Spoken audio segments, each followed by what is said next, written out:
Welcome, ladies and gentlemen, to week 4 of the Minnesota Varsity League. Tonight, we are going to be casting some League of Legends. I am your host, Skeptor, and joining me in the booth, my good pal, Off. How are we doing tonight, good sir? We're doing pretty good. I'm pretty excited for tonight's game. We have Rogers returning from last week's game. Last week they lost 0-2, so it'll be interesting to see what they learned from last week's game. For sure. Yeah, a good point right off the bat. Rogers did play against Hopkins last week. They suffered an 0-2 defeat.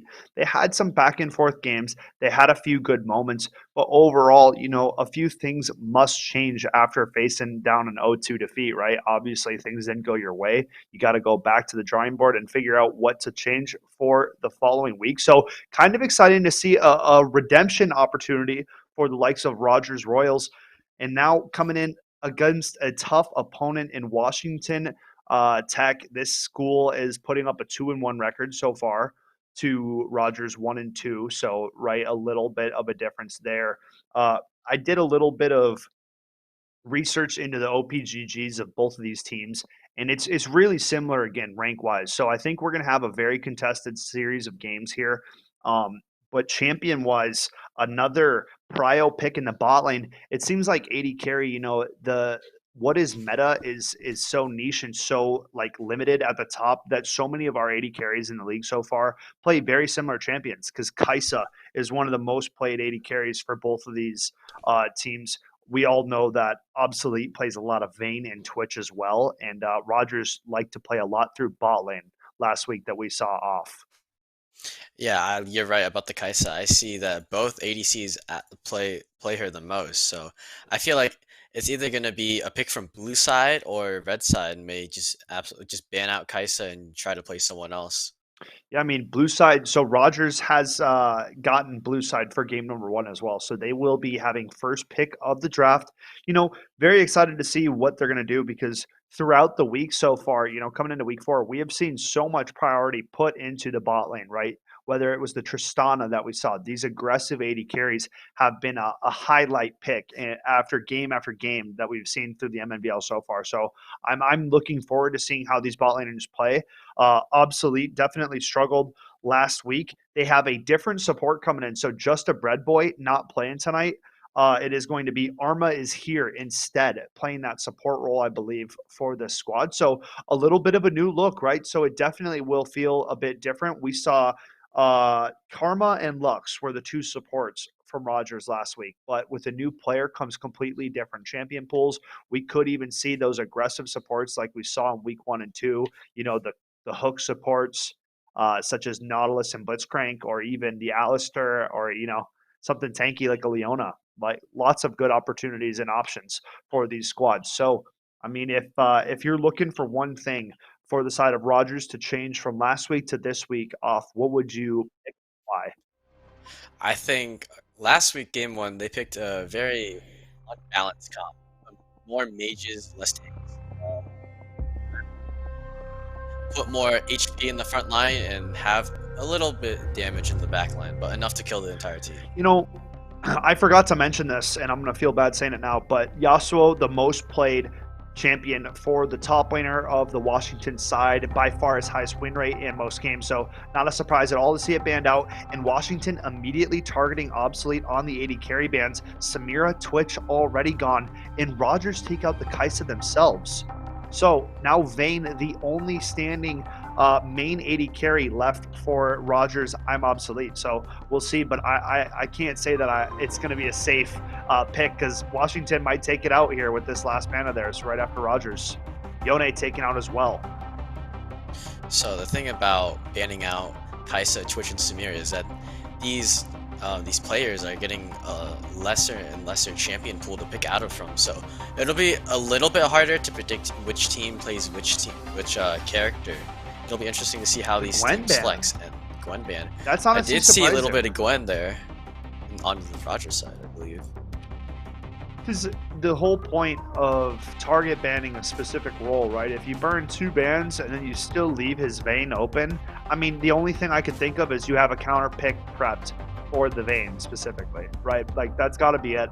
Otherwise, you're still giving over a very comfortable 80 carry for Obsolete. And in the end, they don't even go for it. They go for the Sivir.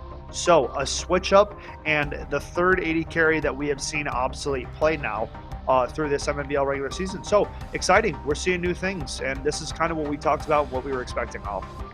Something new that he has is also a new support. I mean, there I'm that person will have a different champ pool, but there's also this synergy that these two need to figure out as well. Now that they're a whole new person's on the other side of that lane. For sure. Seraphine, the first pick. So can be a flex, right? Can be played in either position in the bot lane.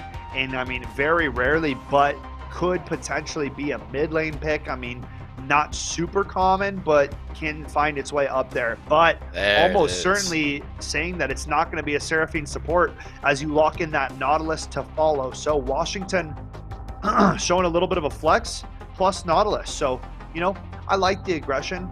Sivir's spell shield can come in useful, but I think I guess I'm not sure about the interaction entirely because Nautilus gets pulled forward when his Q lands. So, yes, you know, I'm not sure if he doesn't get pulled at all or if he gets pulled a little bit towards to kind of gap close. Hecarim to follow the Sivir. That's great synergy there. Always able to boost up that Hecarim move speed, which leads to more damage.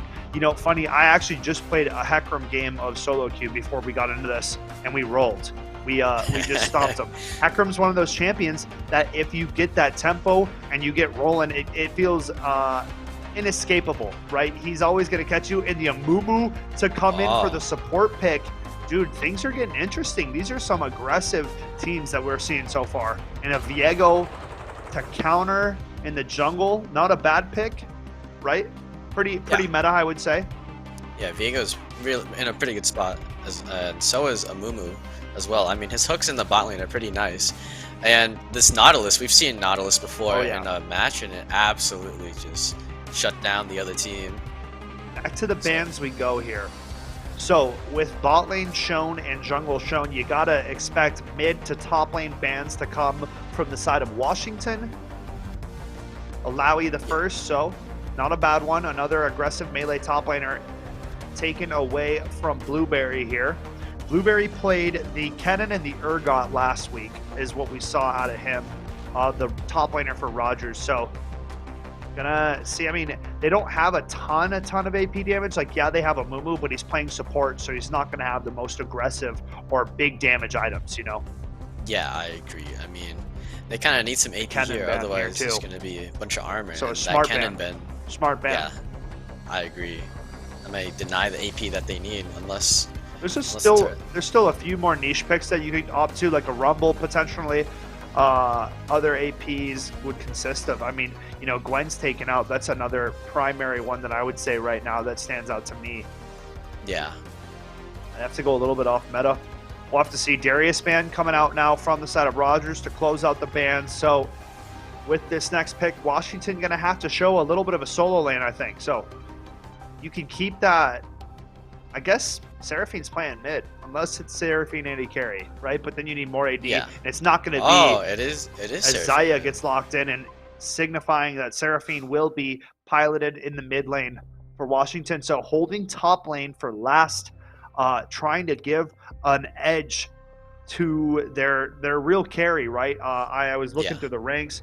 Sir Jaraido is the top laner and is considered the highest rank on the team. So a Victor pick for mid lane. I love that control mage. And the Gnar follow-up from Blueberry. Not bad, right? Your Kennen Yordle gets banned, so you switch over to the fuzzy little Gnar, man. This is a great top lane pick. I think it offers both a range plus melee option and team fighty option. So what do you pick into the Gnar? Gnar is vulnerable to hard engage and getting up in his personal space when he's weakened in mini Gnar form. So I'd say like a Camille would be really good. I would say Fiora is not bad as well. Aatrox is banned and a Fiora gets picked up. So very good pick. Definitely knowing the matchups, Sir Jaraido, not surprised, right? A good lock in here. And now Gnar going to have to make sure that he is very smart in his positioning in mini Gnar form because he is vulnerable to this Fiora. She does so much damage. I mean, we saw Fiora absolutely pop off last week, right? So, you know, Mnvl League audience is not unfamiliar with what a Fiora can do. So overall, I mean, what would you have to give the advantage to team composition wise, and what's your reasoning for it off? I think the Amumu ult could create some big plays stacked on top of the Hecarim ult as well. Oh yeah, But Nautilus here can be a menace for picking people off while like Zaya just follows him around, or Viego when he can pick off people one by one. So I think Rogers would have to depend on sticking together and not letting each other just get picked off one by these champs that excel pretty well in duels. for sure. I couldn't agree with you more, folks. We are going to head to a very short break, but when we come back, we're going to be diving into Summoner's Rift for game one of this series between Washington and Rogers. Stay tuned, and we'll be back after the break.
Welcome back, ladies and gentlemen. We are a few moments away from kicking off our Tuesday night league stream with Rogers in Washington. A pretty scary draft from Rogers, right? They went from having arguably one of the ugliest drafts I think I've seen last week to one of the most scary drafts to play into, right? Like this team fight, we were just talking about it on the break, is absurd.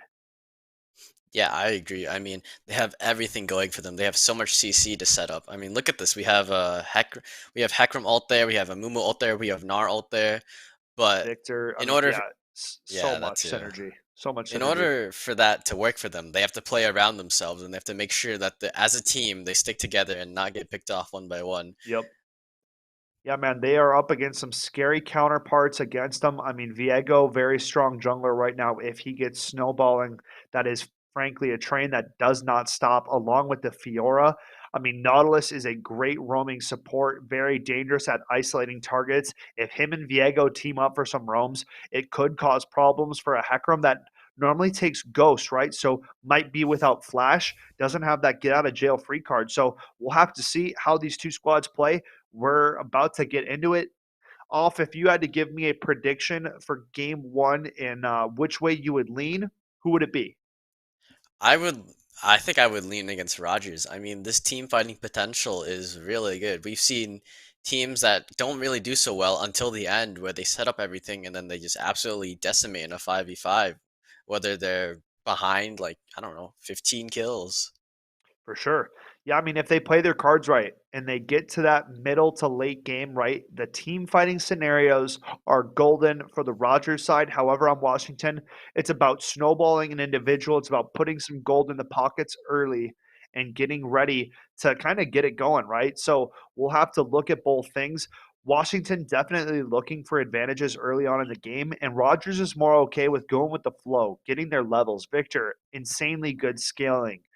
Heckram, very good scaling. Sivir as well. I'm going to give you guys a direct quote from an old school 80 carry. I'm a cutie pie. Okay. He's no longer a professional. He used to be one of the biggest league streamers around. He said if you get to 3 items on Sivir and you're an 80 carry player and you can't carry the game, then you should not be playing 80 carry. She's one of the best team fighting 3 item 80 carries in the game. Her ulti gives everybody on the team movement speed, and she frankly becomes so hard to hit, right? She's always getting out of your range, jumping in and out. So, I mean, I think overall, Rogers' team comp is putting themselves in a great position to find success here. For Washington, it's about making plays early. It's about trying to find a way to not allow Rogers to get there safely, right? They got to make it hard in every way, shape, and form. So I think it really can go either way. I think there's positives in both drafts. So I'm very interested to see how this game's going to go. Yeah, you're right about Washington looking for kills and scaling hard. I would like to see that Washington kind of roams a lot more and jumps on a solo lane rather than just For keep each sure. other laning and just keep scaling off minions. By the time if they do that, we have a Victor that scales pretty hard off minions and we have a Sivir that does eventually really good auto damage. Yeah, for real. I mean, her ricochet too, right? Everybody, if you're clumped up, you're gonna get hit. And the thing that Rogers team comp does is it holds you in place, man. It doesn't allow you to move. You're gonna get Curse of the Sad Mummy from a Mumu. He's gonna keep everybody in place. Nar's gonna go Mega Nar. He's gonna throw everyone into the wall. You're gonna get feared from the Hecarim onslaught of shadows. I mean, dude, there's just so much chaos that this Rogers team can lay down on the line, folks, as we get into Summoner's Rift and getting ready to kick off week 4 League of Legends, And man. I'm excited off, and we might have a fiesta brewing. Nautilus, already, such a this good is what level we were 1 talking character. about. Blueberries on 80 carry, and he's caught out. What a timely flash, though. Gets out Yeah. safely. That's what we were talking about. I mean, we want Washington to pick off one by one kills. I mean, this is what their comp excels at right now. Fiora is an amazing dueler. Viego sets up really good. Nautilus sets up really good with this chain CC. So Quite a few amount of role swaps here. So I'm obsolete was the 80 carry last week. Now he's on the Hecarim playing jungle, and Blueberry played the top lane. So not only huh. did they bring in a new player in Arma, they also switched up some roles. So very interested to see how Rogers is going to play, right? Because comfortability in League of Legends is something that you can't really just teach and play a different role, right? So you got to learn the ins and outs. So I think we're gonna have to keep a close eye on how that plays out.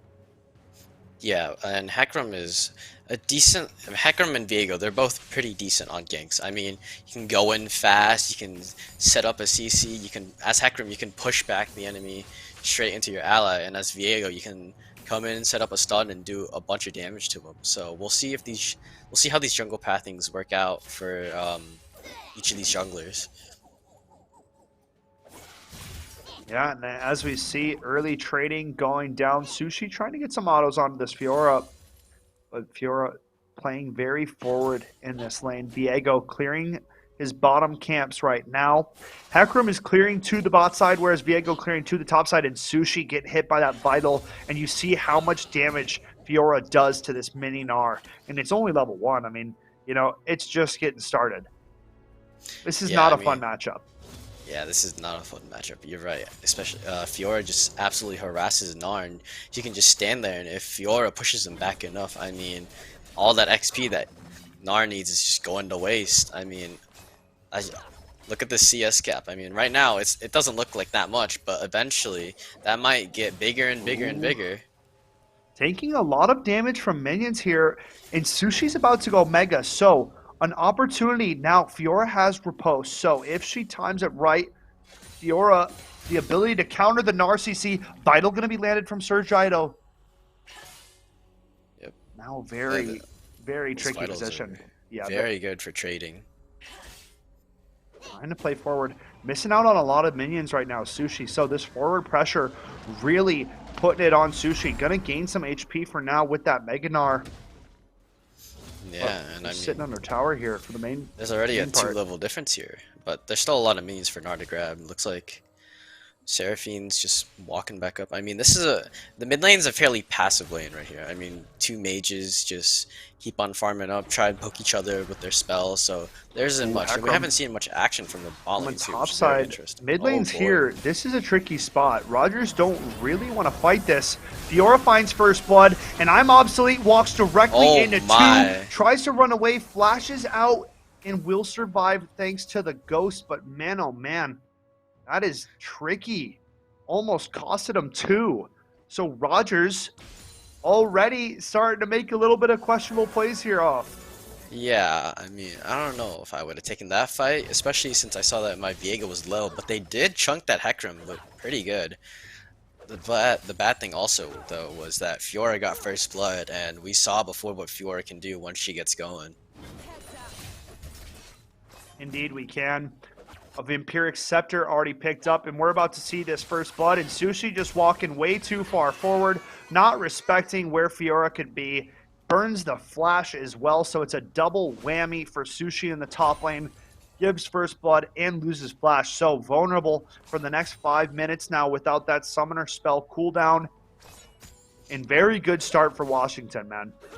I agree. I mean, now that Fiora is a little bit fed, I mean, the other lanes can kind of ride on it, but bot lane, I feel like there should be a bit more hooks and action going on. I'm not sure why Nautilus is staying back that far as he is, but maybe if he were to walk up and just be a threat, then the ADC and Mumu could just walk back and lose some minions. Look at Fiora trading aggressively again. Yeah, it looks like she opted for that Vampiric Scepter you talked about earlier. Lots of sustain for her, and, Ooh, there's an and look Nautilus at that. Gets spell shielded, so nicely done from Blueberry, but Viego won't quite get Just in range barely. for the W now as I'm obsolete showing up a little bit late to the party. Spots Viego rotating out on a ward, but And it's a little bit hard to hook this Sivir. We saw that spell shield come in Yup. handy. I mean, as long as you have the reaction time, you save yourself a lot of HP and probably even a death. yeah, indeed, that was a great use of the spell shield. Showing it off firsthand. Nautilus gets dragged forward a little bit, but no actual CC comes in the way of the Sivir. Yeah, I mean, Sivir can just get out of there pretty well. And even if they did engage onto Sivir, I feel like Amumu could have protected his ADC there just by hitting a bandage toss and taking a bit of damage. I mean, Amumu is still a fairly tanky character. I love this Gnar skin, man. Gentleman Gnar. He's got the pocket watch, the monocle, Such a nice skin, and especially even, in Mega Gnar. yeah, Mega Gnar, he throws the bell tower and it always makes the bell noise. It's too good. Yeah. I Something mean, we've also. Yeah. Go on. oh, you're good, man. This is All right. this is Thank you. just I'm looking at the game here, and this is not the start that you wanted for Rogers, right? Everything we kind of talked about, plan for that mid-ish game, it kind of got disregarded, especially, first blood going the way. It is a tough matchup like we talked about, but now I'm obsolete, trying to get things Oh. turned in the right direction, going for a gank. Tribush is not warded, and Sir Jido has opted into this one-on-one. Little did he know it was a one-on-two. Still has the riposte, but gets knocked into the wall. Not going to be able to survive for much longer. Will get taken care of, and Rogers right the wrong, and they even the score 1-1. Yeah. I wonder what if you tried to save reposit for the Gnar ult there, but it seems like he didn't really hit it. I feel like if he did hit a reposit there off of the Hecarim E, I think he could have gotten at least one, because he did cast his ult on Gnar, which would have done monumentous amounts of damage. Yeah, definitely a little bit of a missed opportunity, holding on to that W for a little bit longer than she could afford, but a great play, bounce back, for Rogers here. Now we see a little bit of an invade coming out from XD here. I'm obsolete, rotating back down towards the Raptor camp, and look at this. Oh, I thought Amumu was rotating Raptors, but Hecarim has ultimate, so a level advantage, and he starts with the Onslaught of Shadows. Now, Viego desperately trying to run away, but Amumu, as we saw earlier, is right here. Bandage toss, gonna come through, and Arma is here to take the kill. Yeah, I feel like it was a very risky play for Viego. I'm not sure if he saw Hecarim in the top lane or not, but the only time you should go for those plays is when you know the jungler's not even nearby his bot side right now.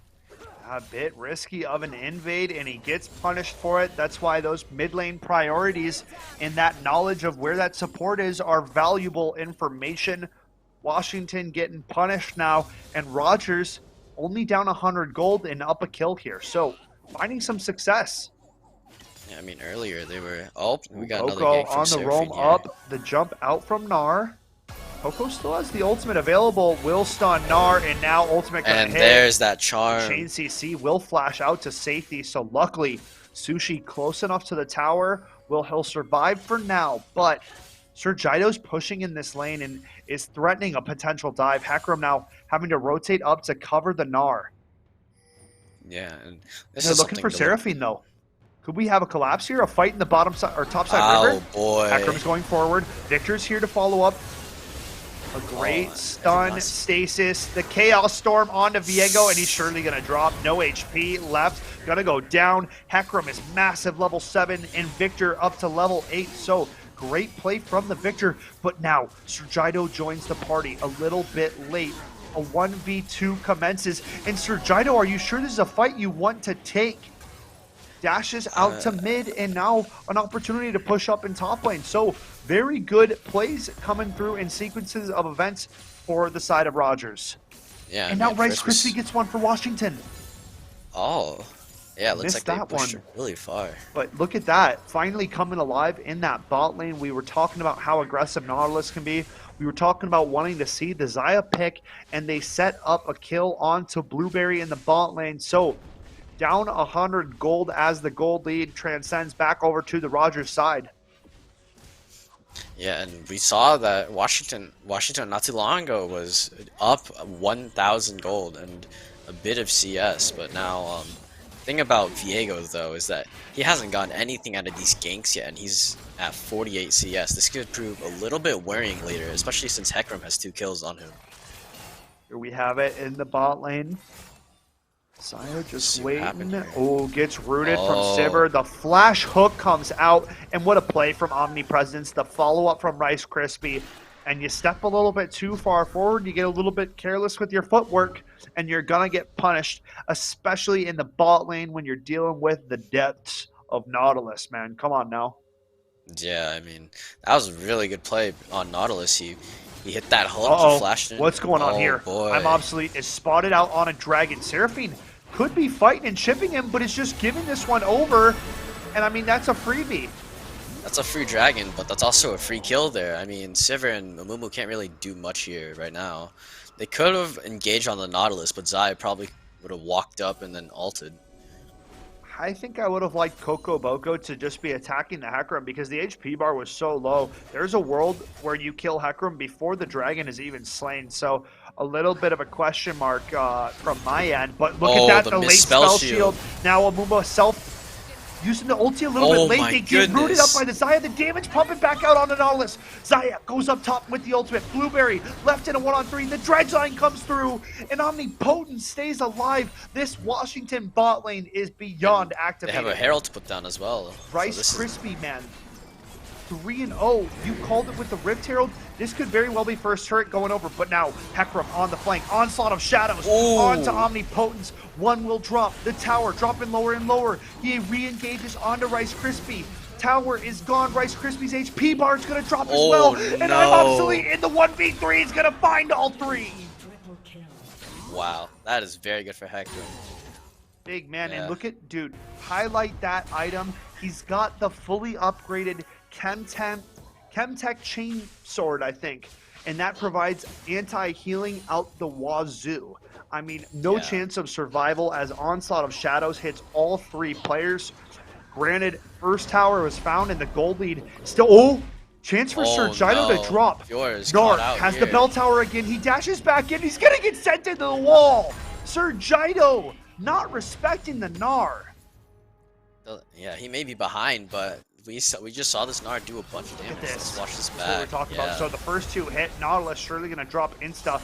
And look at the damage. Rice Krispie getting just chunked and instantly going to drop off the next Q. No healing whatsoever and no chance of survival. Yeah, I mean, Hecarim got so much gold off of that. We saw Zai had a 700 gold shutdown there. He's just going to scale more and more. You want to tell me how that Hecarim game you played in your solo queue went? Yeah, man, that's basically kind of what the deal is going to be seen. Obsolete is sitting on that gold lead, right? But we see a very strong Xayah in the making here, sitting on 123 CS. Excuse me, Hecarim's at 130 CS. Obsolete is tearing up the jungle right now. Yeah, I mean, we have Diego coming in for ganks, and this is what he's rewarded with: 65 CS and an assist, and and the first turn gold as well. Let's not forget that. I mean, they may have they lost 3 kills to Hecarim, but they also got first turn gold, which kind of puts them. They are ahead. I mean, they have an 1,000 gold lead right now. But the thing is this Hecarim is a problem. So Nautilus up close in mid, not going for the play yet onto Stinger, but so far forward on the Victor, surely about to get punished. Up so Here comes far. Dredge Line. Flash available, doesn't decide to use it, and this is going to be a dead Victor, man. You don't flash that Dredge Line, you are dead 10 out of 10. And now I'm obsolete, shows up a little bit late, tries to run away. Gnar gets another kill onto Sir Gido, and now it's all falling apart. The Onslaught of Shadows back in. I'm obsolete, trying to dash back to the turret. He comes back in. Excuse me. Wow. What is going on? The flash forward. Oh my god. He away. He actually gets him and gets away. Okay. I don't know. He almost thought about going back in. He did. He wanted to. Man, you know, Fiesta might become the most used word of the season. And look at this, man. Sir Gido continuing to dash forward, not even aiming these riposts, man. This is, you know, I'm just going to go ahead and say it. Fiora, you know, a little bit more mechanically intensive than a Yasuo or a Yone. You kind of, there's still a little bit of, you know, stuff you gotta land that riposte, right? Especially, it reflects that damage. It can reflect the CC and the dash forward with it. It just makes it less likely to kind of land it. You know what I mean? Yeah. I mean, we were. I mean, I feel like Rogers would have been scared for the Fiora to scale, but looking, Sushi's been playing so well with this Gnar. Like, he's winning his lane, whether not quite in CS yet, but those 2 kills are helping him a lot. Yeah, and after such a rough start, now the Manamune coming through for I'm obsolete. Approaching a 3rd item, so miles ahead. The closest competitor's got to be the Xayah on the opposite side. Gnar is well ahead of this Fiora now, and I don't even think he's scared. No, not anymore. I mean, he has ninja armor boots, which really reduces that Fiora's damage a lot. Looks like Heckram's coming in for something else here, for another thing here as well. Ooh, dredge line not quite gonna land. I'm obsolete See hovering if, mid, so Stinger's been doing a good job for herself so far on this Victor. yeah, looks like we could see a dragon fight here. There's a bunch of players down here right now. Yeah, wherever I'm obsolete is, you definitely want to try to set up and play off of this player. Has all the gold for the Rogers side, and definitely going to be your key playmaker. Stinger going for some damage and a heavy trade onto the Seraphine. Now, damage, Dragon dropping below half. Washington have to speed up the play if they're going to go for it. Ultimate comes down, but it gets spell shielded away by Sivir, and now the engage is on. Diego's HP bar Diego's is absolutely caught out. Chaos Storm hits 3 though, and I'm obsolete. There's that Steven team fight shredded, potential. There's that team fight. 1-on-3, man. There's a chance he comes out on top of this. Oh my! I think he does come on top of this. I mean, we saw that Diego do damage, and we saw him absolutely tear up that 3-man group. What a Chaos Storm. But the Seraphine ultimate lands onto the entirety of the Rogers squad, and they all get taken care of. It seems as though Heckram is in a league of his own right now, and he's the raid boss, essentially. It's going to take the entirety of this Washington team to take him down. Now Sergido trying to heal up in the river, and he's going to run into I'm obsolete. We'll see if he can riposte the E this time. Fiora trading on gets for the first vital, now trying to dash back out, but Sergido goes in. Not going to riposte the E, and he's going to die again. So absolute punishment coming in from the side of Rogers as they completely sway this game back into their favor. They're still down a little bit of gold, but overall, man, the fights are going their way. A great Seraphine ultimate here, but I'm obviously going to even the score, taking out 2 here. So much damage, man. I think something I didn't credit enough was that Seraphine ult and that Xayah just dishing out AoE damage in a line. I mean, as they walk to a line towards Seraphine, you have Xayah that can just keep on autoing them and autoing them. That's why I'm thinking that's why she opted for these attack speed items with Kraken Slayer and Phantom Dancer. I do like the attack speed heavy build from the Xayah. It does synergize well with the rest of her kit, so we'll have to keep our eyes peeled. They have to do a better job at protecting and setting up this Xayah, though, is what I would have to say. Rice Krispie is sitting on most of the gold, as well as Coco Boko on the Seraphine. So as long as you can protect these carries, there's still a chance for Washington to claw back into it. They have the 1 turret of the game so far and still sitting on a little bit of a gold lead. So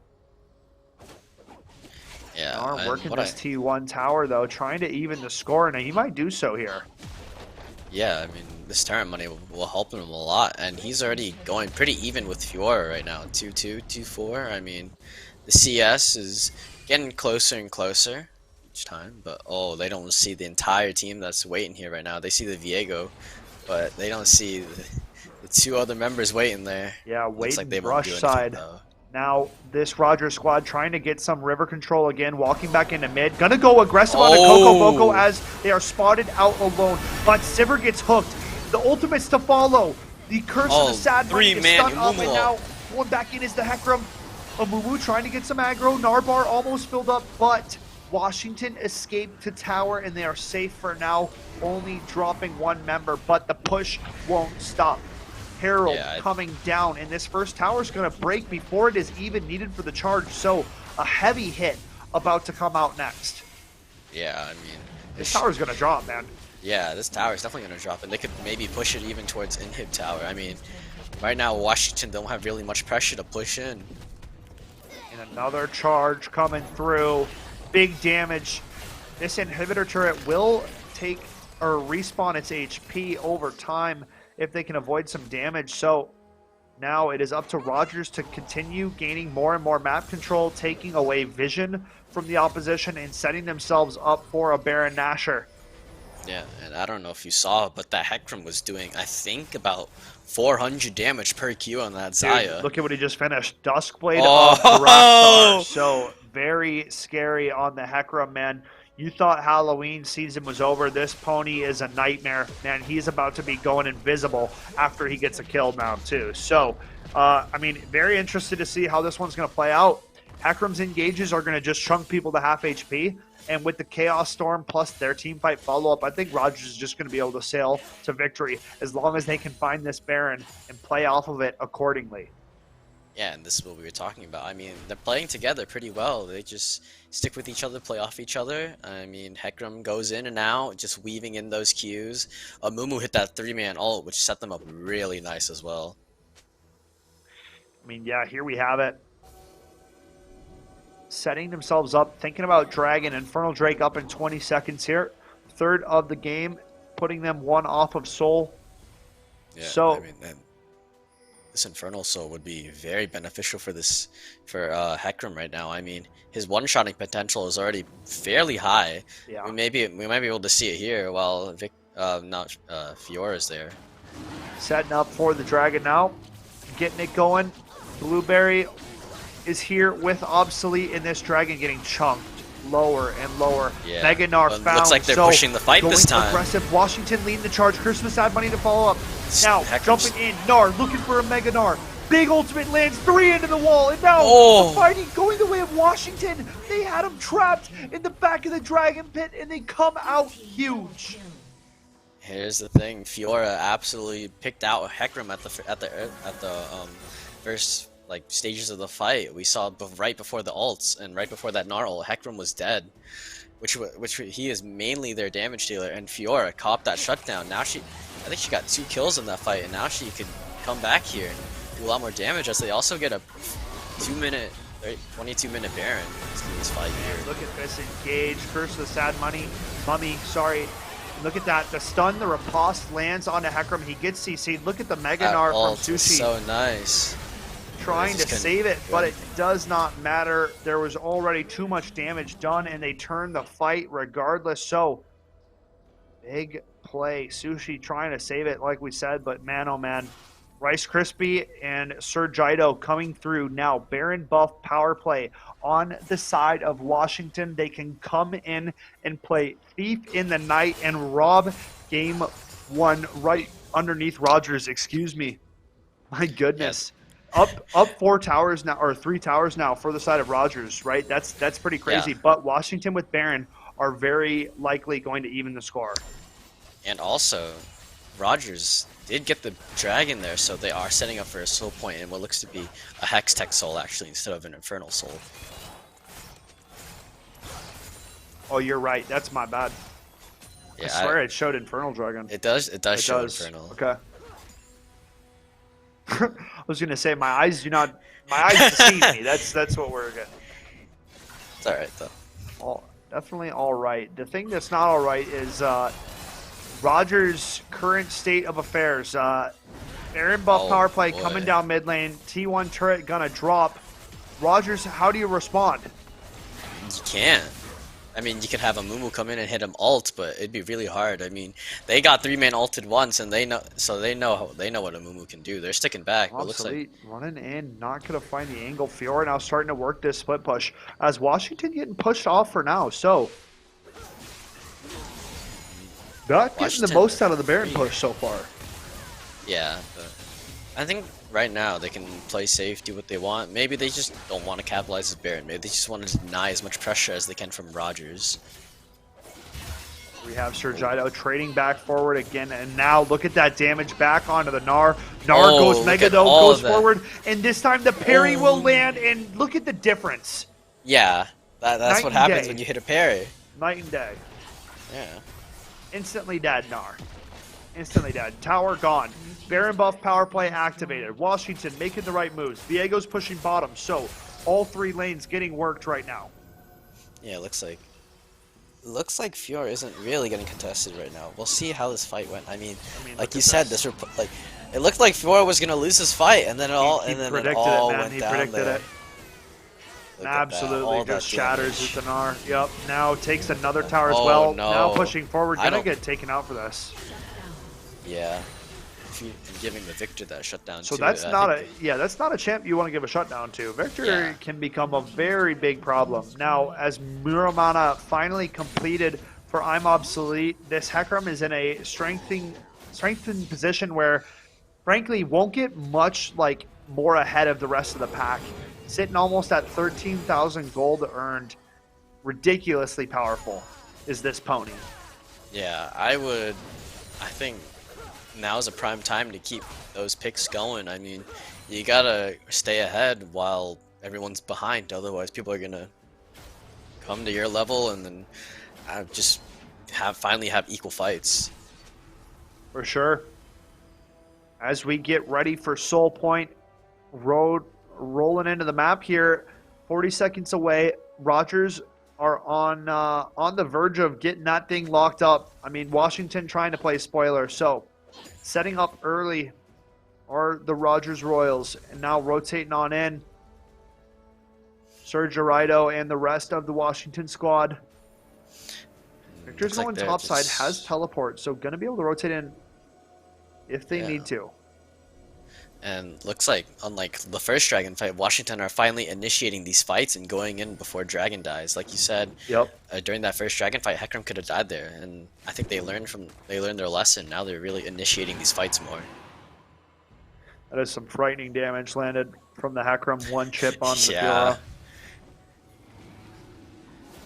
Now getting ready. No team starts the Dragon quite yet. So, thinking about what can happen from this fight. Right now, Rogers are cool with it because Victor is working the side lane, pushing up slowly now. Has teleport if they decide to fight this. I'm obsolete, thinking about giving it. Now starting to go back in. Seraphine ulti's going to miss, so now a go button. This could be it. About ultimate onto the Hecarim. They chain CC. Curse the Sad Money will land. Hecarim ulti's out for now. The flash follow up from Serge. Nobody gets put down. Oh my god! Rogers, a chance to turn the fight entirely. Blueberry caught on the opposite side of the fight, but I'm obsolete on for a double kill now. 705 Stinger left to put in some more damage. Go still reset and going. I'm obsolete going to heal all up that a healing ton. though now. He can easily come back in now. Thinking about more, but they are getting quite far away, so I don't think that any more killing is going to happen. But I'm obsolete, going back into Coco Boko, stepping forward. We'll find the stun. But this push that's about to come from this squad. Look at top lane, pushing up under the tower. Yeah, Fiora is doing such a good job in these fights. I mean, you saw how she pushed the Hecarim out and let them get the Dragon, like she did the last fight where she focused the Hecarim. I mean, that was really valuable. Kill him. Oh, barely. He's going to survive for now. Ignite burned as well. So I'm obsolete is showing the absolute fear that Hecarim can put down on the server. This Duskblade build is quite nasty. Might have to give this one a try next time. Looks like Victor opted for a Rabadon. Ooh, Blueberry must have not been looking at the screen right there because just walked directly into a Fiora. Like, that's not... Especially as an ADC. Yeah, that's not okay. Huh. So definitely got to be, you know, not shopping when we're running into lane. Yeah. You got to make sure you're playing close to your team, right? You are that AD carry, man. If you get caught out alone, especially against this Fiora, you are not long for this rift. That's what we were talking about. As long as Washington catches these people off, they can win these fights. Except Hecarim. I think Hecarim. Ooh, Hecarim goes aggressive. Look at that the damage. Follow CC, the onslaught of Shadow spears up both. Serge Arido running for the hills, low on HP. Kiss yourself. Ulti's out for now, so gonna stay alive.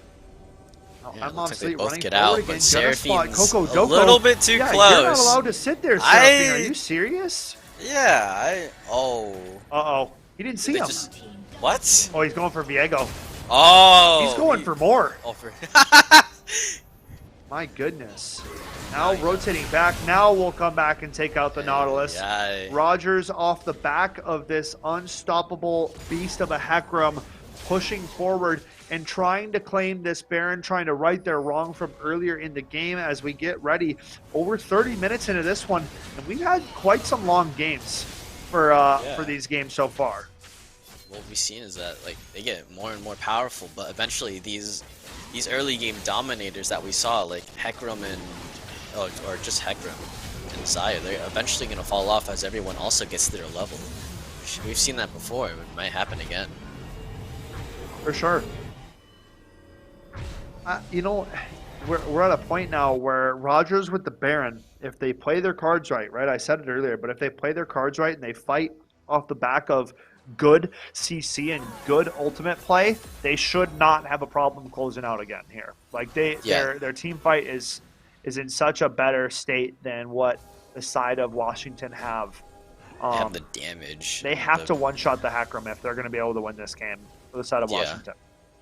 Thing is, Heckram can weave in and out, and he also opted Yep, in for a death stance, which really is going to help that's out a his stain. tankiness. So I mean, dude, Heckram's got the most CS in the entire game, 276 for this pony. This is absolutely power farming right now. What absolute level is he? beast. Level 18. Oh my gosh. But it looks like Victor is scaling really well as well. I mean, 10 Dark Seal Dude, the sacks, got that Rabadons, Rabadon's come item on now. 3. That Victor's gonna one-shot somebody with the Onslaught of Shadows. Like it's over. Yeah. They cannot get away from the Heckram ultimate because he moves so much faster with the Ghost, with the E. Everything combined with that. Once they get hit by the AoE fear and nobody can move and the Chaos Storm comes down on top of them, the amount of AP that this Victor possesses, those HP bars are going to disappear. Yeah, So- you can't count this Victor out. You can't. So the main play is Sergio has to find success in this split push against the Gnar again, right? It's the Yeah. only way Washington are going to find the edge right now. But the side of Rogers waiting for this dragon and playing for Soligan. And Coco's standing on a ward. Caught up again. Standing on a ward. Unscanned. I mean, you know, that costed him Dragon Soul is what it did. Because now you're down mid laner. You can't realistically fight against this team. So You're Dragon down to Soul, Seraphine. Ooh, but look at this. So Sergio right in the wrong, right? Gets that solo kill on Sushi and now can push this side lane. But the Dragon Soul already they just found do and it they have so the Baron recall. fast. So it's just, never mind. Not even going to No. find an in-him tower. Oh, Look at this. it's over. Flash out, dredge line away immediately. Pushing down this Nautilus. Look at the level difference, man. 5 levels, and he just shatters this Nautilus alive. The ultimate on the Xayah, but the follow-up, and this is a bit way too aggressive. Too much, but he does What? get a shutdown off of that. Wow! Wow! No, man, that's not okay. That's not kosher. Wow. I'm obsolete. I'm unkillable. 700 gold? Like, How, no, how about that? How about let's get a replay of his HP bar just completely disregarding turrets? Like, no. What did Look he at have this. there? He had Watch the Xayah's HP. Boom, half HP insta. Has to burn the ultimate. Then the dash on top, the flashback on top. So boom, HP going back up. The healing is nutso, and I mean it's just all too easy, man. Triple kill, found. Triumph, Death's Dance, that onslaught healing or the W healing. You know what the funny Absolutely thing crazy. is that wasn't even a Heckram ultimate with the Victor ulti on top of it. So that's how over Exactly. that's how over it is. And he absolutely Here he goes chunked again. this Nautilus with Is he gonna do it twice? his armor. He's so tempted I- to just dive him, man. I don't think he can, not while there's He 4 shouldn't. here. I He mean, shouldn't. But I mean, listen, Yeah, I'm he telling shouldn't. you, 18 kills will change a man. Yeah. Full build will change a man. Level 18. The only other player or champion to match that would be the Fiora on Sergio, but trying to find success in the split push. Now his Victor's not quite here, so if Washington are going to look, they got to go now. Sergio's caught out alone. Trying to but fight the Sergio's Heckram, goes actually aggressive, holding his drops own right down now. the ultimate. Now a full fight as a broken out in the jungle. A big Nautilus ultimate will here find. comes the Now Rice Krispie Oh, free no, firing there's onto the these team. players. Could go either Oh! way. Victor shows up Look late at to the that party, Victor but ult. now, Oh, there it is. yeah. That's what I was I talking about. That's what I was talking about. Rogers are gonna end the game. That is Rogers gonna end the game because their 80 carry Blueberry wasn't even there. He split push in top lane. Look at this. The Yeah. fight coming out. They're burning everything they have onto I'm Obsolete. A huge Nautilus comes through from Omnipotence, but it doesn't matter. As you can see, 705 that Stinger Gnar about to split. put down the death ray. Look at the 80 carry. Goodbye. And here's the Chaos Storm, and forget about it, buddy. Yep. Wipe them away. Washington will have to go to a reset. We'll have to refresh the mentals and get ready for game 2. They could have played spoiler for a little bit, but in the end, Heckram and the rest of the squad for Rogers way too strong. Game 1 going to Rogers Royals. And hey, man, they didn't find any wins in their last series last week, but this is what we're talking about. That redemption arc in full effect. They come out with a banger of a map 1, and they put down a statement victory. Yeah, I really think they learned a lot about their previous matches. We talked about how they can't feed the Fiora. We've seen that before, but Nar really kept his own. I mean, he was winning lane. He did really good there. For And sure. that team fighting potential we saw these Nar stuns, these Amumu stuns. We saw the Chaos Storm at the end do a heap load of damage, and this Hecarim was just running around, grabbing them one by one. Yeah. No, for sure. I mean, folks, we are going to get ready for a quick break. Before that, I want to give a shout out to Wisdom, right? Wisdom has been one of the primary sponsors with MNVL since the beginning of it all, right? They've been with us from start to finish. We owe everything we got to Wisdom and the amount of support that they've given us and our MNVL players, right? So many MNVL players have been able to participate in our league for free, right? No registration fees. I mean, just overall, right? The amount of support that MNVL has gained as a whole, the beautiful studio that they allow the state tournament to take place at, right? We're going back there again. Season one or the first land was amazing. We're doing it again, right? So lots of love and thanks to the Wisdom crew and staff over there. We could not be doing this without them, folks. We're going to go to a quick break. When we come back, map 2 between Rogers and Washington going to take place, and Washington looking for that rebound. We'll catch you after the break.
Welcome back, ladies and gentlemen, to the Minnesota Varsity League. I mean, we're coming back after a pretty action-packed game one between both squads. And off, I mean, I want to ask you before we get ready for any kind of champion selects, if you're Washington, what's something that you'd probably do differently coming into this next map? I don't know. I think it's really hard to tell that because throughout the game it was really back and forth, back and forth. We saw kills from Washington and then we saw kills from Roger. What I think Washington needs to do is stick together more and not get picked off because we saw that Seraphine get picked off a few times, which Yeah. was a little bit problematic. And I think Fiora or the top laner needs to figure out a way to win that lane again. I mean, we know that top laners can scale really hard, so Yeah, man. I did like the aggression coming out from Sir Gerardo, but it has to be a little bit more precise, right? You got to be able to get that advantage and keep it from start to finish. If it wavers too much back and forth, it just gives way too much of an opportunity for that Gnar to get back into it, right? And to make it a game. How many times did that Gnar find solo kills on Fiora? You know? I think only once. No, it was more. It was 2 or 3 Or times. It like I'm trying because to think. Gnar got back Yeah. into the game and really started to punish the Fiora for a little bit, right? There was Oh a yeah, 2 I to 3 remember level now. lead for a while before Fiora landed that riposte W on that one trade in the top lane, right? Like that's the one time that Fiora hardcore arguably won that fight. So we're gonna have to keep our eyes peeled, folks. We did have a switch. Washington switching over to the blue side. Rogers will now be on the red side. So 80 carry bands are coming out from Washington targeting Rogers, and obviously that Yasuo band targeting the team of Washington, with Sir Gerardo being that his main pick, right? That with the Yone. Yeah, So I guys think to this is taken gonna out. be pretty similar to the bans we saw last time. Exact same so far. Yeah, I think they might. Maybe they'll ban out Hector. Maybe they'll change it up, but I don't know. I feel like it'll just be the same bans as the last time. Gwen band. Yep. So far, if it ain't broke, don't fix it. However, though, for Washington, right, you're not banning the Hackram. Yeah, that's a little bit dangerous. Unless you find a counter to Hecarim, then you're in for a bit of trouble. We'll have to see, man. We'll have to see because the jungle matchup between the two, the Viego compared to the Hecarim, was hardcore skewed in Rogers' favor, and Washington are sticking with that Seraphine lock. They go for it right away. I mean, we could And have, there's that dude, we Hecarim. have the makings for a salty run back right now. This is, Yeah, this is what it could be making out to be right now. Going for the victor. So far, same picks, but they switch. They go for the oh, Bully there Bear it for the is. jungle. There's So something new. I like that. That allows more hardcore CC and more shutdown and deniability for the Hecarim, right? Not allowing him to get out of there, denying any kind of hard engage, right, with the stun. So we'll kind of have to see how that one plays out. Yeah, and Rogers opted in for 2 carries that they had last game, Hecarim and Victor. And looks like Ooh, and they Washington take the opted in for Nautilus. another Autumn Nautilus. Nautilus did do good. We saw a lot of CC down in the bot lane and down around the map, so I think Nautilus was a pretty good pick here. Not a bad pick at all, right? You have hard CC now within all three of these champions, and all of them can kind of stack it off of each other. But now for Rogers, right, you have this third pick. What are you going for? The Gnar again. For a safe Gnar. I mean, same three. Top half of the map, not changing. So all three of their threats, and I mean, why change it, right? These were very good, very strong team fighting picks, and all three of them had big moments for the Rogers Royals in game one. So sticking with it, Darius ban coming out. I think they would also ban Xayah here, because I know Xayah performed pretty well in that game as well. So that Amumu was very impactful. Those ults were very, very good on the Amumu. Gotta remove part of the problem, so they start there. Now, Rogers' last ban here before their first pick of the second part of the draft. What do you go for? I wouldn't be mad with the Fiora ban, honestly. Yeah, the Fiora was pretty good. Smart. Yeah, there it is. Yeah. Here we go. And the Maokai ban from Washington. So avoiding more hard CC from the support. We'll have to see. I mean, you're into Nautilus. Leona has always been a very strong pick into Nautilus because if you hook her, she just stuns you in the face. Blitzcrank is also pretty solid. Double hook bot lane. That'll be fun to watch. I mean, if Nautilus goes in and brings himself towards the target, I mean, Blitzcrank is there just for a free hook. Yeah, we'll have to see how that one plays out. Can go either way. Aurelia, the lock-in for Washington, so that one could be played at either mid or top. I think this last pick will give us a better understanding as to where that one will be headed. Yeah. And it's a Vayne lock-in. Well, obviously it's the Seraphine mid. What am I saying? So Aurelia top, the Vayne coming back out here. Yeah. So I wonder if we're seeing I'm obsolete, or rather, never mind. That's on the Rogers side of things. So the Vayne AD carry coming out for Washington. That's big. Yeah. I think Vayne here is pretty good. I mean, comfort pick. Early game, a little bit on the offside, especially with the Blitzcrank there. That threat is going to be absolutely absurd. I think the early game is going to be real rough. That's a miss. That's a miss pick. There's no way. That's got to be an AD carry. Right? Yeah, it's got to be an AD carry. I'm sure production's going to hear it and tell us what the actual pick is of that soon. Sivir. So, same AD carry as before, same, you know, Sivir close to Shen. I suppose we could have come up with that. So, you know, overall, pretty solid draft, folks. I mean, you know, I want you to give me your final thoughts before you have to head out for the evening. What do you like? What do you dislike from both team comps? Go for it. I don't know. I don't know if Washington really gave a good enough response to what happened last game in Rogers. They let the three really impactful characters get through. Hecarim, Victor, Gnar. They really did that damage and really brought it out.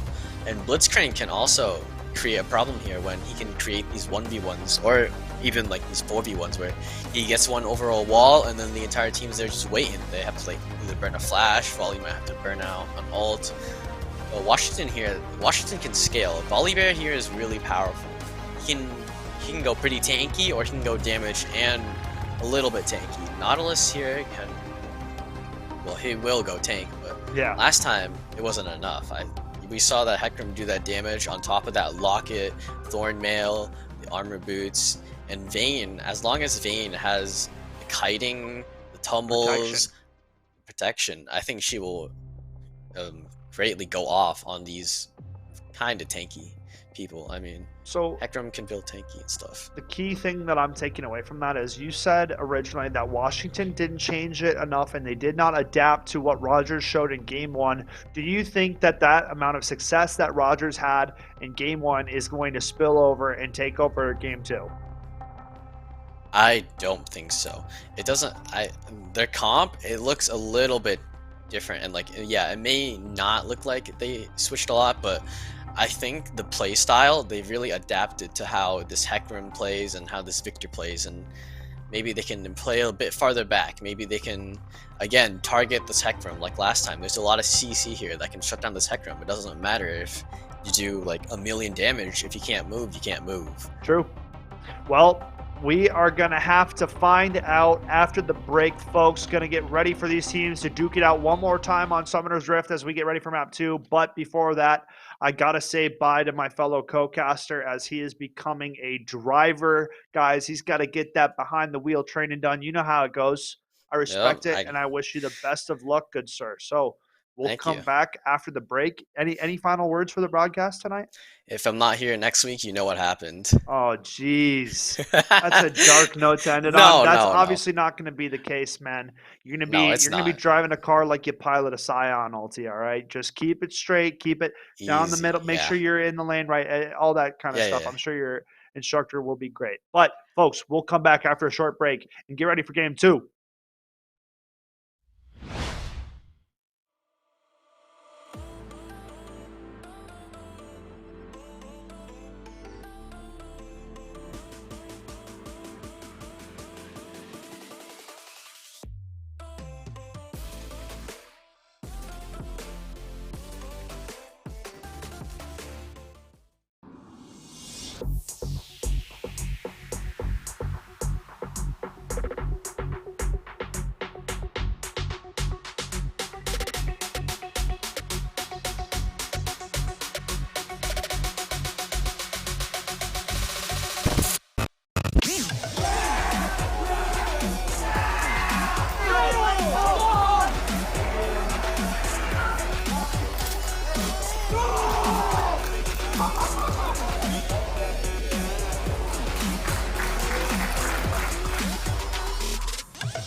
Welcome back, everybody. It's your boy Skeptor rocking game 2 on the solo broadcast. But no harm with that. Might run a little dry towards the late game, but I got you guys with an action-packed early game. We'll keep an eye on Jungle Path, and I'll kind of break this down, kind of as I see it. Get the in-depth, on the spot analysis. So I'm kind of excited, man. I'll be talking about a few different things. Probably keep track of early CS numbers, right? Obviously, keep track of jungle pathing. That's something that we're gonna have to keep a close eye on, as both junglers started on opposite ends last game. I believe Hecarim cleared towards bot side, and the Viego cleared towards top side. But now Washington on the blue side, going for the 5-stack immediately again, and looking for an aggressive play off the back of Omnipotence's Nautilus. So gonna have to keep our eyes peeled, but the 5-stack just sets up and it denies vision.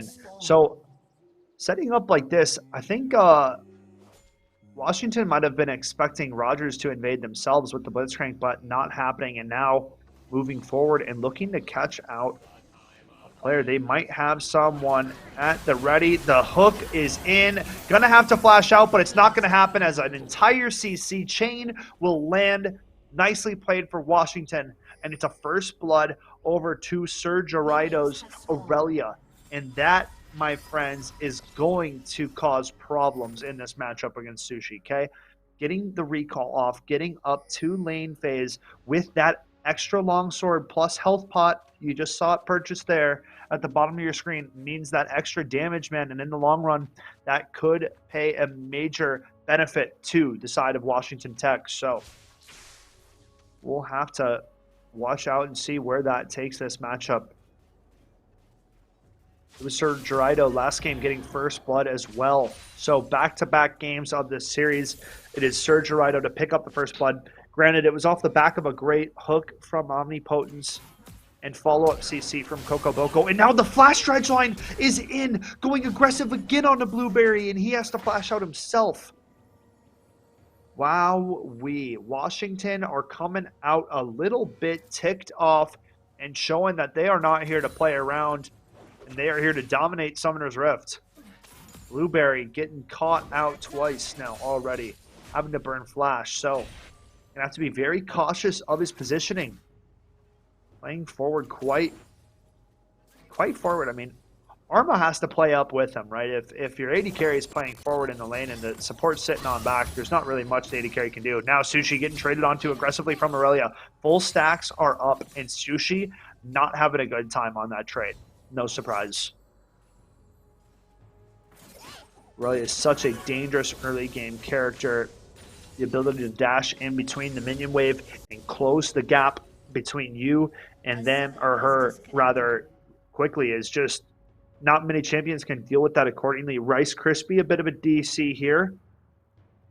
So surely going to deal with that accordingly. Hopefully not going to take as long as my AFK earlier in my game, but shouldn't be a problem for us, as we see a pretty lopsided gold lead the way of Washington right now. So I honestly wonder why. I mean, 400 gold for first blood. So, but 200 more is like, that's got to be the CS, but there's not really a major. I guess it's the assist gold too. You get a little bit of gold for assist, so that makes sense, as all 4 players got assist gold for the kill. So a little bit. It's nothing monumental, right? We saw Rogers play from behind in the first game. Slowly but surely even up the gold, and then the team fights went the way they did. Now here we are getting ready for this one as we take a look back at first blood. Arma dancing around here, but this ward into the bush. Blueberry not ready for it. The insta hook, follow CC ×3, and a first blood to Sir Geraido.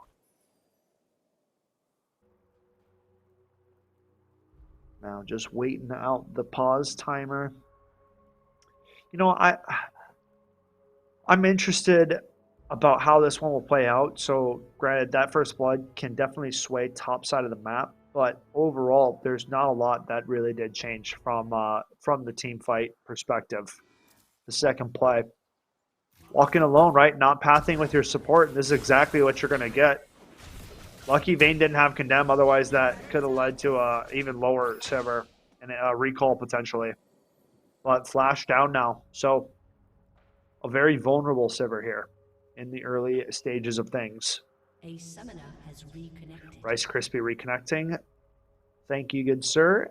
As we get him back into the game here and get the action back underway. The thing about Hecarim, too, is Hecarim is like a jungler that he's not actually super good early game. Like, he struggles a lot. Wait, Volibear ran Ghost? Okay, I'll talk about that in a second. Like I said, Hecarim's not that strong in the early game. He got very skyrocketed and snowballed last game because of the amount of kills he was able to score for himself in the early game. So if the side of Washington Tech can avoid giving those early snowball kills to the Hecarim, they will do themselves a lot better in the long run of things.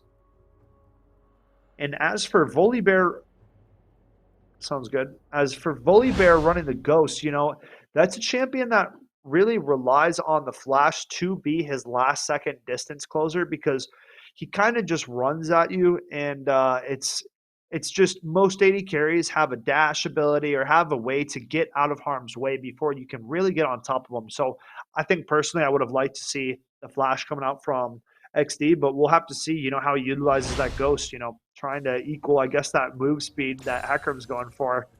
We'll see where that lands him. About an 800, 900-ish gold lead the way of Washington right now. Doing a nice job for themselves.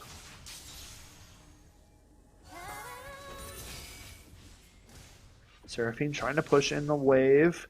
I'm Obsolete, clearing up towards top side, but he's getting chased right now. So, trying to go for this crab. He's in a 1-on-3 man, and I'm Obsolete has done this 2 games in a row now. Just completely disregards lane states and ints for a crab, man. That's like blabber times 2.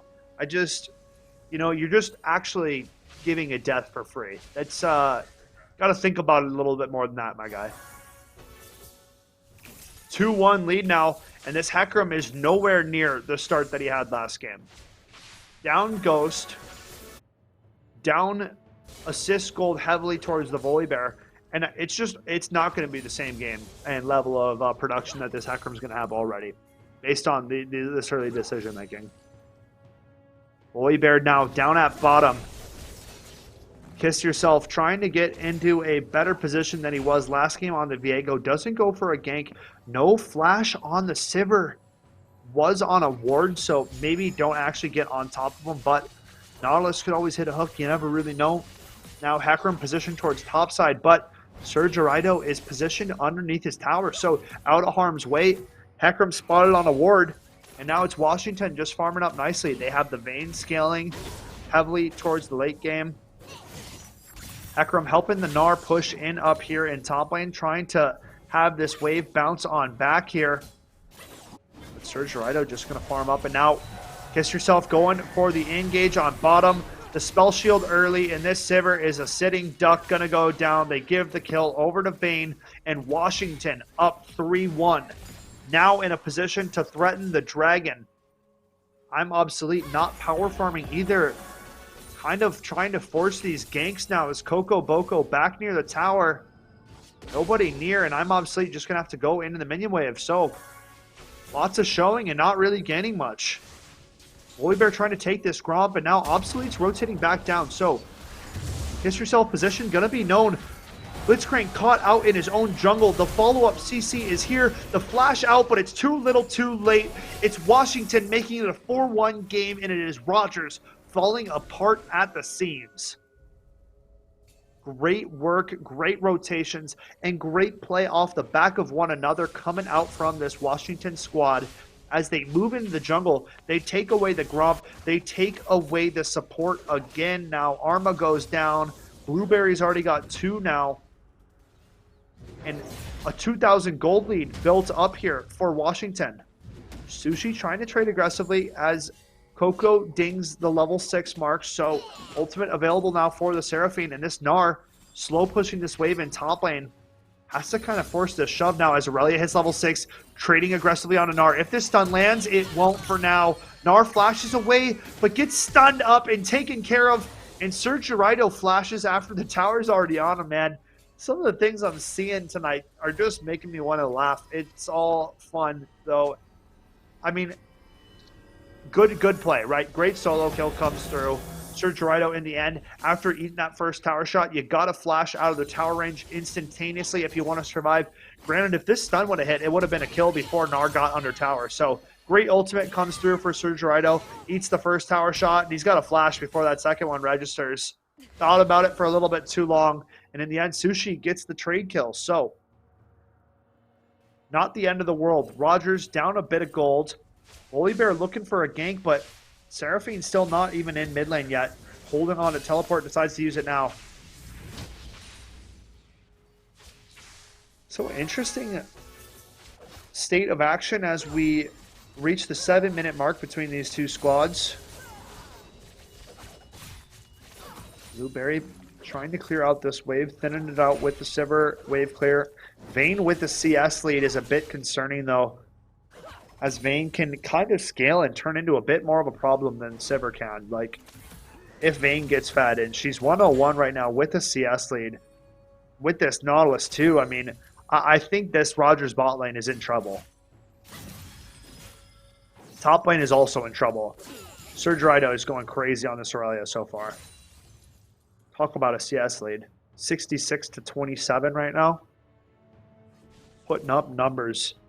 As the first Rift Herald's going to spawn in. Akram on top side, Volibear on bottom side.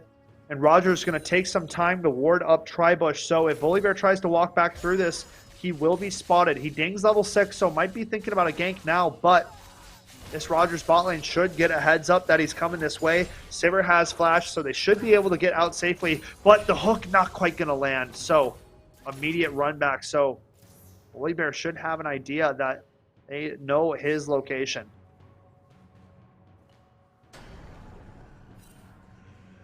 As we kind of slow down the play just a little bit, Rogers realizing that they can't continue to fight the way they have been. They got to slow things down, and they got to start to farm up a little bit more before they continue this needless fighting. As I'm Obsolete showing up in mid lane, trying to track down Coco, leads with the ultimate, but now can he get out? Volibear with the ghost, trying to run him down, will run out of the stun before it is actually up. Now ultimate available. When will he decide to use it? I'm Obsolete trading in the fight. The Victor ultimate comes down, and I'm Obsolete going to heal through it. Now, trying to trade back onto Coco, trying to get away. The Victor laser will come down, and Coco going to make it back to the tower safely. The paralysis field not quite going to come through. And now Sushi approaching Mega Gnar. Stun going to land onto him. Aurelia goes aggro, and that's an insta-kill and out of tower range. What a play, man. Sushi just goes down for free, and Aurelia is absolutely dunking up in that top lane. This Rogers team is in some serious trouble compared to the states of things last game. They did find the win in map 1, though. So even if they are to drop this game 2, they will walk away with a draw at the end of the day. Look at this from Serge Rido. That's that stun landing, an insta-kill off the back of the ultimate. The dashes are way too much damage coming through. He's going to have Blade of the Ruined King on recall here. Purchased up nicely.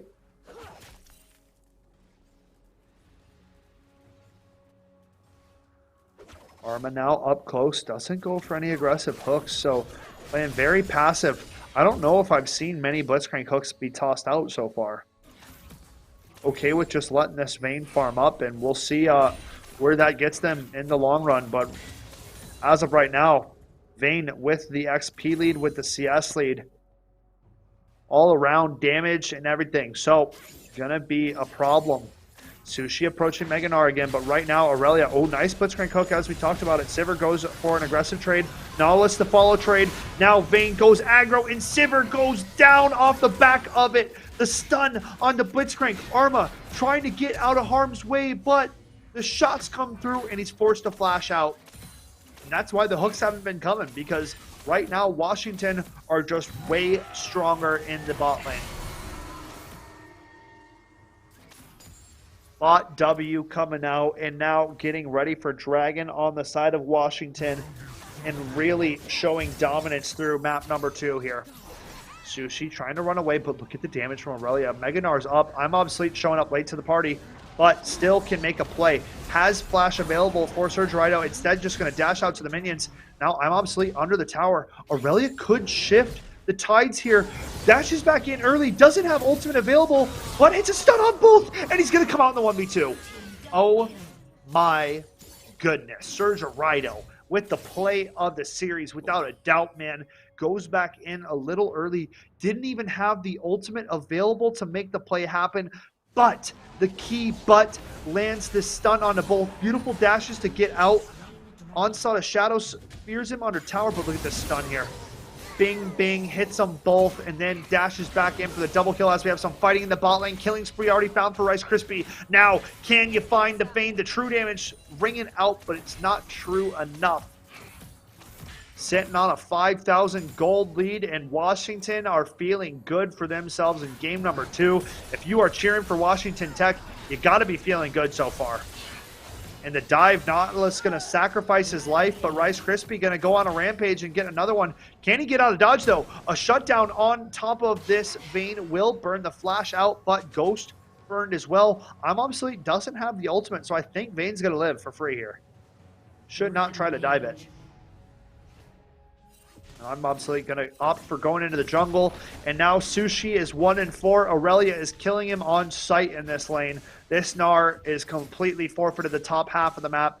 This is not a safe place to be anymore. Aurelia is killing him in 1-on-2, so Victor going to get hit up with the Seraphine ultimate and going to be forced to flash out off the back of it. All over the map, unending success being found here for the side of Washington in game number 2. Victor going for a ward in his top river. Volibear is close. This could be problematic. Coco goes aggressive, gets taken out by Obsolete. Now pushing forward. Kiss yourself, trying to get out of this one. Not going to find success. Goes for the ultimate, but it's I'm Obsolete with a double kill. Now tracking down Omnipotence, but it's Victor to find it. Now it's 12-7. Rogers closing the gap between these two teams a little bit at a time, but Rice Krispie and Surge Rido are in a absolute carryable position here to take their team, put them on the back, and go the distance. Stun not going to land onto the Victor. 705 Stinger, careful about how far you push up. You don't have flash. You are very squishy on this Victor. Okay. So not sure how aggressive you really want to be. As we continue back and forth here for these two squads. Let's crank rotating back into bot lane now. Jungler clearing up his Krugs. Hook not quite going to find the Vayne. As we continue. Teleport channeled for mid lane. Now, 705 Stinger trying to trade a little bit onto Surge Rido, but Surge Rido so tanky on this Aurelia as well, man. The Gourd Drinker along with Blade of the Ruined King means that this Aurelia is going to need 3 or 4 to take her down, man. Very strong position for Surge Rido, and what a good bounce back game after a tough game 1 back and forth on the Fiora. Some great plays, but also some not so great plays. As Sushi now in the hot seat and struggling in the top lane department. Now Nautilus goes aggressive. Vayne to follow up. Surely Aurelia in the 1-on-2 in mid lane will take out 705 Stinger. The stun follow up from Hecarim. Now Volibear takes the aggro of the turret. Obsolete, not going to be able to find anything more. And they're going to walk on out scot-free. Surge Rido doing what he wants on the map. 7-1-1 on this Aurelia. In the top 2 gold charts coming from the Aurelia and the Vayne, I'm not surprised. Rice Krispie now unstoppable. Surge Rido opting to go back in onto Hecarim in the 1v1, and I'm Obsolete. Gonna get taken care of pretty handedly in this one. Might be getting out of hand. Washington up about 7,000 gold now. Tower going their way here to kick it off. Getting ready for the second dragon of the game, and Rice Krispie is 5-0-1 on this Vayne. An absolute menace, and right now Arma opting in a 1-on-2, trying to go for this Nautilus. Just sacrificing his life, man. That just... Rogers is definitely falling apart here. A combined 2-8-1 in the bot lane is saying all that needs to be said on how bot half of the map is going, and the same can be said for top side. 8-1-1 Aurelia and a 1-4 Gnar. So right now, for the side of Rogers, you're just hoping and holding on to the tails of this Victor and this Hecarim.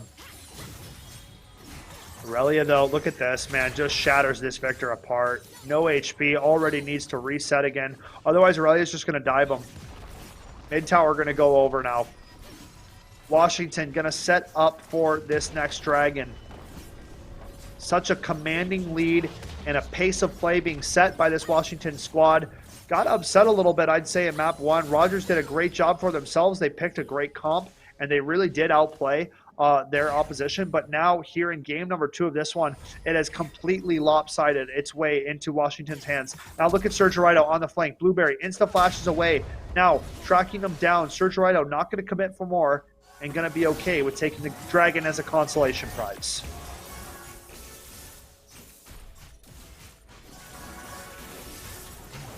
Dragon going over, no contestation. The way of Washington, they are up 2-0 now and channeling that TP back up the top lane. Seraphine going to soak up the minions and continue to build this XP/gold lead. My goodness, this Aurelia, though, completely out of hand. Basically the Hecarim from last game, if you will. Like, sustainability, tankiness, durability, and damage is going to be next level. Nautilus with the Hex Flash over. The thing is Vayne can't follow unless she flashes, but she does as well. Now, the fact that Obsolete is rotating into this, it's a 1-on-3. Fear, Onslaught of Shadows hits both. Fear won't last for crazy long. Cleanse coming down, and this is just way too over-aggressive from Washington. Double flashing over that wall in a fight you don't have numbers in just makes no sense. It is such a bad play. It is such a bad play. Volibear and Seraphine find Stinger in the top lane. But I mean, a full shutdown given over to, I believe, Blueberry, who's going to go back with 1,000 gold now for free. Like, I don't know. You know? It's a pretty poor thought process on that play. I'm Obsolete now, trying to start out the fighting again in the top side of things. 2v2 situation. Nice stun up from Seraphine, but the Volibear ultimate lands massive onto both. Huge stun from the Gnar. Can he find both with the Gnar bar? Not going to happen. He stuns up one, but it's too little too late. And the Washington gold lead is reigning supreme here. Continuing on, chasing down this T2 in the top half of the map. Sivir and the Victor show up now, but it's Washington calling quits and deciding to back off and take away some jungle camps for their troubles. Here we have it. Volibear popping the ghost. Stinger flashes in aggressively. Immediate CC chain. Slowed. Not going to happen. Hecarim tries to show up to save the party. Or rather, no, this is Stinger dying before that.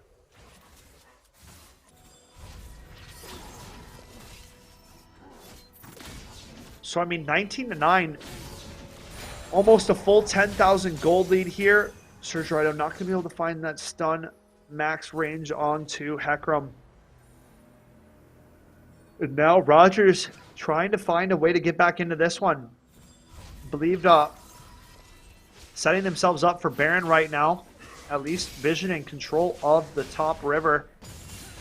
As Rift Scuttle are going the way of Washington. Death's Dance picked up for Surgerito. So, I mean, man, this Aurelia, I think on his 3rd item now. Such a tanky beast.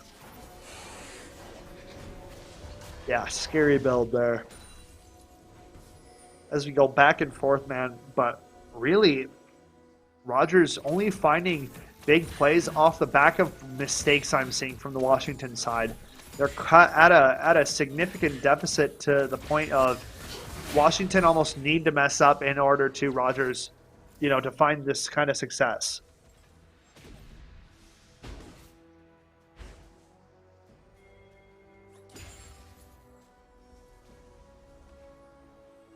Here we have a little bit of positioning towards Baron, but no vision down at all. No jungler at the scene yet.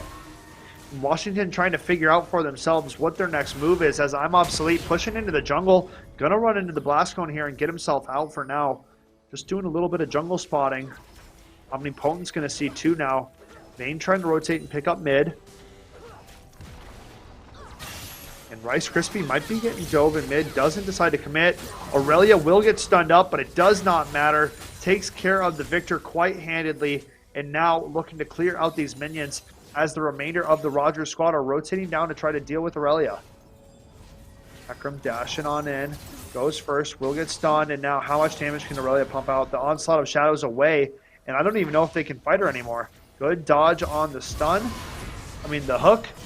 Now looking to go back onto Blueberry, doesn't decide to commit. The stun kind of runs in and out, will go back in and get I'm Obsolete. Now, can you reset anything else? A beautiful stun back onto the Gnar, dodging out on all the hard CC. Aurelia could likely come out on top if he can stay alive a little bit longer, get stunned up for now. The dash to Sivert stay alive, and the sustain is too much. Gourd Drinker can add to the healing, and look at this Aurelia tear the entire team apart. Call it. It is done. It is absolutely done, man. Surgeon Rido putting in the work on map number 2. Turrets are dropping like flies, man, and look at this. Flash forward, the dash onto Akram, secures the first kill, the stun damage follow-up, the Gourd Drink kill, the second he killed Sever, you knew it was over. Look at that magnificent healing coming off all those minions. Then the Gourd Drinker as well. Nara's gone, and Blitzcrank, sayonara.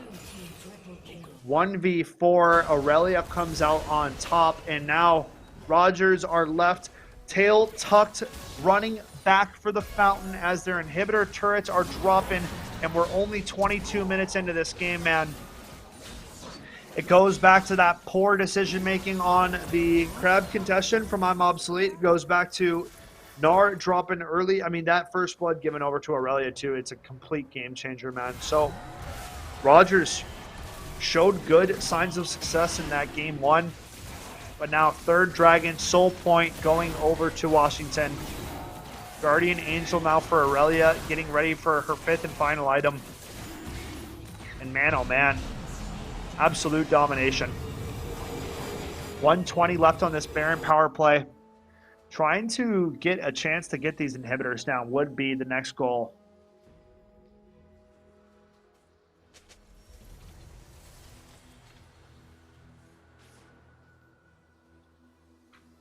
As we get ready to see the answer and response from Rogers.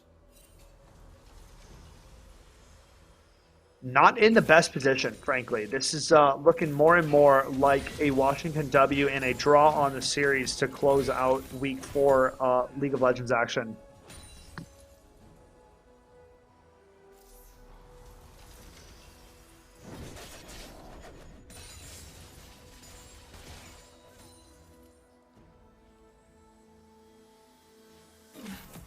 We see a bit of a push running out of this Baron timer here, only 20 seconds left, but realistically Washington are only one team fight away from closing out the game here, and now pushing forward. Ekram goes aggressive. Rogers trying to find a fight on their turns, but Volibear shows up late to the party, and it does not matter. Vayne is shutting it all down. One by one, these Rogers Royals will fall. Volibear with the ultimate on. And, I mean, Aurelia taking out the inhibitor on the top side. It doesn't even matter that they're trying to 1v2 her. It's not going to happen. You guys can't hang. Surgerido's Aurelia just absolutely dominating game number 2 of this series. And Washington going to take a commanding and convincing 1-1 after a tough, hard-fought game number 1. So, we'll have to take a moment to let this one sit. I mean, pure domination though. 25-minute, 20-second victory coming out. The likes of Washington, a 30-11 kill score. I mean, really finding everything from start to finish. Lazy positioning on the invade from the side of Rogers, right? You're 5-pointing, but you're not properly 5-pointing. You're not watching where you can be invaded from. So good on Washington, right? Beautiful punish coming out. Blueberries sitting in the bush, probably thinking about blueberries, gets dredge line, chain CC'd, Aurelia gets the first blood, and the rest was history, man. Absolute domination game 2 from Washington. Very solid performance now in their record. They will move to 2-1-1, and Rogers will move to 1-1-2-1. So 1 win, 2 losses, 1 tie. So overall, right, not the best place to be. Rogers with an improvement from last week, but they split their series tonight in a 1-1 fashion. So going to take a little break, folks, but when I come back, I will have an interviewee from this Washington squad. Stay tuned. Don't miss the rest of the show. We'll catch you guys after the break.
So hold our heads up high and beat the drums to what we love. Risk the fall, oh, we have felt it all come crashing down from far above. Stars are rising, countless worlds colliding. Only one will take it all.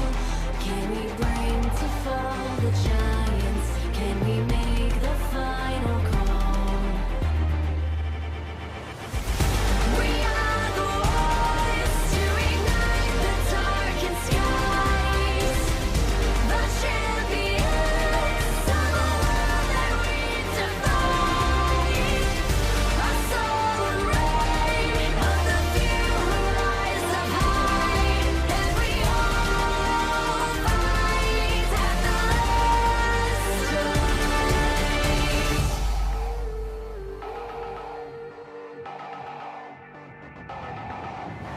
Hearing voices from afar, join the madness when the curtain falls. Risk it all, hold nothing back.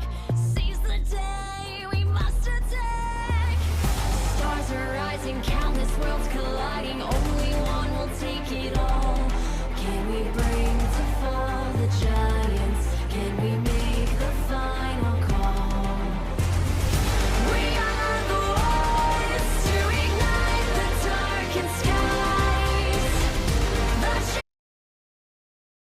Welcome back, ladies and gentlemen. Unfortunately, we could not find an interviewee from either squad, so we are closing out the show with just myself.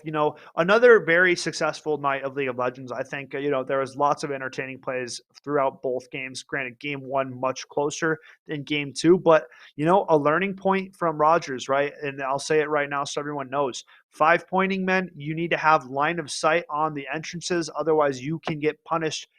Example like Exhibit A, right, given from Washington. So a great series given out from both these squads. We'll have to keep a close eye on Washington now at 2-1-1, Rogers at 1-2-1. So, still lots of season left, reaching this halfway-ish mark now, though, meaning like you got to get it in the right direction. But I appreciate everybody coming out for the Tuesday night broadcast.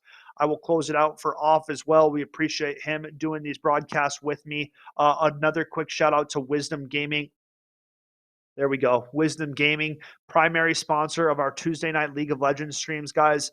Again, if you want some Mnvl merch, bro, go check out the MOA studio. We got live Mnvl merch there. I mean, a couple hoodies, couple shirts. I mean, listen, better than having to put in an order and wait forever and ever, right? Go to the source. That's what I will say. We're going back there again for the state tourney. Super excited for, that. We're getting closer and closer week by week, guys. But for now, we're going to close out the show. I will see you guys tomorrow here again, 5 p.m. We got Valorant action taking place that you won't want to miss. Catch you guys soon. Have a great rest of your evening.